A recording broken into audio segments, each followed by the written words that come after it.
दरिया के किनारे एक पेड़ पर सुनहरी चिड़िया रहती थी। वो चिड़िया बहुत सुंदर थी। पूरे जंगल में उसके जैसा कोई पक्षी ना था। उसी वजह से बहुत से पक्षी उससे जलते थे और उसकी जान के दुश्मन बने हुए थे। चिड़िया उस पेड़ पर सबसे छुप कर रहती थी। चिड़िया अपने घोंसले से बाहर निकलती है तो क्या देखती है कि एक कौवी पानी में डूब रही थी। कोई है? बचाओ मुझे, मेरी मदद करो। कौवी बहन, तुम हिम्मत रखो, मैं तुम्हारी मदद करती हूँ। चिड़िया जैसे तैसे उसे वहाँ से निकाल लेती है। कौवी बहन, आप तो सारी भीग चुकी हैं। आप मेरे साथ मेरे घर चलें, जरा आराम कर लें। जब आप बेहतर महसूस करो तो चली जाइएगा। चिड़िया, तुम्हारी तरह तुम्हारा मन भी बहुत सुंदर है। तुम्हारा बहुत बहुत धन्यवाद। कोई बात नहीं कौवी बहन, चलो आप मेरे साथ आ जाओ। फिर चिड़िया कौवी को साथ लेकर अपने घोंसले में आ जाती है। कौवी बहन, आप रात के इस पहर यहाँ क्या कर रही हो? इस तरफ तो कभी कोई नहीं आया। हाँ बहन, बस बुरी किस्मत मेरी जो यहाँ पहुँच गई। मैं अपनी माँ वाले जंगल जा रही थी तो रास्ते में एक कबूतर मिला। उसने बताया कि ये रास्ता ज्यादा आसान है, तो बस चल पड़ी उस मोटी आँखों वाले पर विश्वास करके। अच्छा चलो, अब आप आराम कर लें।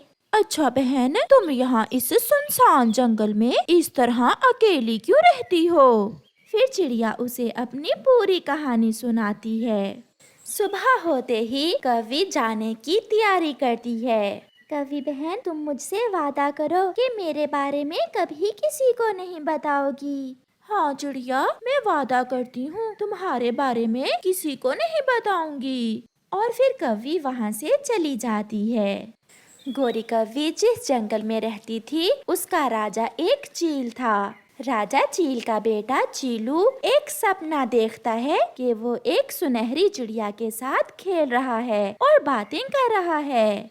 सुबह होते ही चील राजा का बेटा चीलू जिद पकड़ लेता है। पापा, मुझे वही सुनहरी चिड़िया चाहिए, वरना ना ही मैं कुछ खाऊंगा और ना पीऊंगा। फिर राजा चील पूरे जंगल में ऐलान करवाता है कि जो सुनहरी चिड़िया के बारे में बताएगा उसे भारी इनाम दिया जाएगा। जब गोरी कौवी वो ऐलान सुनती है तो वो लालच में आ जाती है। वो भागी भागी चील राजा के पास आती है। राजा जी, मैं जानती हूँ उस सुनहरी चिड़िया के बारे में। ये सुनकर चील राजा बहुत खुश हो जाता है। संतरियो, जल्दी से दूसरे जंगल जाने की तैयारी की जाए। राजा चील के संतरी दूसरे जंगल जाते हैं और सुनहरी चिड़िया को पकड़ लेते हैं। राजा जी, मैं आपके पास रहने के लिए तैयार हूँ। बस आप मुझे इतना बता दें कि मेरे बारे में आपको किसने बताया। चिड़िया, मैंने तुम्हें पकड़ने के लिए एक भारी इनाम का ऐलान किया था। उस कवि ने मुझे बताया तुम्हारे बारे में। राजा जी, एक रात ये पानी में डूब रही थी तो मैंने इसकी जान बचाई और इससे वादा भी लिया कि मेरे बारे में किसी को ना बताए। मैंने इसकी जान बचाई और इसने मेरी जान ही मुश्किल में डाल दी। कवि, ये तुमने बहुत बुरा किया। जिसने तुम्हारे साथ नेकी की, तुमने उसी के साथ बुराई की। तुम्हें कैद में डाला जाएगा। नहीं राजा जी, आप इसे माफ कर दें और इसका इनाम भी इसे दे दें। मैं आपके साथ रहने के लिए तैयार हूँ। चील राजा का बेटा चीलू अपने सपने वाली चिड़िया को देखकर बहुत खुश हो जाता है।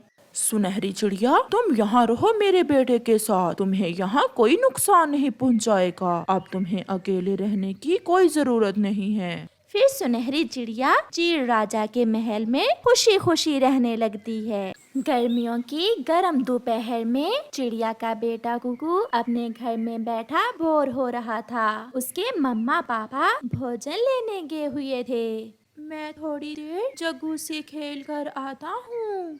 ये सोचकर चिड़िया का बेटा कुकू जग्गू कौवे से खेलने चला जाता है। जग्गू अपने घर के पास ही अपने छोटे से स्विमिंग पूल में नहा रहा था। कुकू भी वहाँ पहुँच जाता है। अरे जग्गू, तुम तो बहुत मजे कर रहे हो और मैं घर अकेला बोर हो रहा था। चलो हम मेरे स्विमिंग पूल में नहाते हैं। बहुत गर्मी लग रही है, नहाने में बहुत मजा आएगा। फिर कुकू भी जग्गू के स्विमिंग पूल में नहाने लगता है। वो दोनों एक दूसरे पर पानी गिरा गिरा कर नहा रहे थे। वो खेल रहे थे। वो दोनों बच्चे थे। उन्हें क्या पता था कि इस समाज में अमीर और गरीब एक साथ नहीं खेल सकते। फिर जग्गू की मम्मा गोरी कव्वी आ जाती है। अपने बेटे के साथ स्विमिंग पूल में कुकू को खेलता हुआ देखकर, ओए गरीब चिड़िया के छोटे बच्चे, जल्दी से मेरे जग्गू के स्विमिंग पूल से बाहर निकलो। कुकू डरते हुए स्विमिंग पूल से बाहर निकल आता है। फिर गोरी कव्वी कुकू को मारना शुरू कर देती है। गरीब चिड़िया के गरीब बच्चे, मेरे बेटे के स्विमिंग पूल का सारा पानी गंदा कर दिया। तुमने सारे पानी में कीटाणु फैला दिए होंगे। आंटी मुझे छोड़ दें, मुझे छोड़ दें, मैं फिर कभी यहाँ नहीं आऊँगा। फिर गोरी कुकू को छोड़ देती है और कुकू रोता हुआ अपने घर वापस चला जाता है। मम्मा, आपने कुकू को क्यों मारा? मैंने ही उसे कहा था मेरे साथ खेलने को। चुप कर जाओ, अगर ज्यादा बोला तो लगाऊंगी मैं तुम्हारे भी। कुकू के मम्मा पापा भी घर आ चुके थे जब कुकू रोता हुआ घर जाता है। मम्मा, मम्मा, गोरी आंटी ने मुझे बहुत मारा है। कुकू बेटा, क्या हुआ? आप वहाँ क्यों गए थे? मैं अकेला बोर हो रहा था और मैं जग्गू से खेलने चला गया। अच्छा, अब चुप कर जाओ मेरे बच्चे, मैं गोरी से पूछूंगी। फिर कुकू चुप कर जाता है। खुद ही जग्गू ने मुझे अपने स्विमिंग पूल में नहाने को कहा और फिर उसकी मम्मा ने मुझे मारा। मैं भी कल अपने बेटे को झरने पर लेकर जाऊंगा और वहाँ मेरा बेटा सारा दिन झरने पर नहाएगा। ये सुनकर कुकू को सारी मार भूल जाती है और वो खुश हो जाता है। सच? क्या सच पापा? आप कल मुझे झरने पर लेकर जाओगे ना? हाँ मेरी जान, अब आप ये दाना खा लें। फिर कुकू दाना खाता है और सो जाता है। फिर दूसरे दिन कुकू की मम्मा मुंह अंधेरे उठकर बिरयानी तैयार करती है। कुकू भी उठ जाता है और वो सब सारा सामान लेकर झरने की तरफ जाते हैं। रास्ते में उन्हें कीकी और बुलबुला मिल जाते हैं। वो एक पेड़ पर बैठे हुए थे। मम्मा चिड़िया, पापा चिड़िया और कुकू वहाँ रुकते हैं। कीकी और बुलबुले, मैं मम्मा और पापा के साथ झरने पर जा रहा हूँ। मैं आज सारा दिन झरने पर नहाऊंगा। क्या तुम भी मेरे साथ जाओगे? कुकू बेटा, बुलबुला और कीकी अपने मम्मा पापा को बताए बिना कैसे जा सकते हैं? आप यहीं रुकें, हम अभी अपने मम्मा और पापा को बता कर आते हैं। फिर कीकी और बुलबुला जल्दी से अपने घर जाते हैं।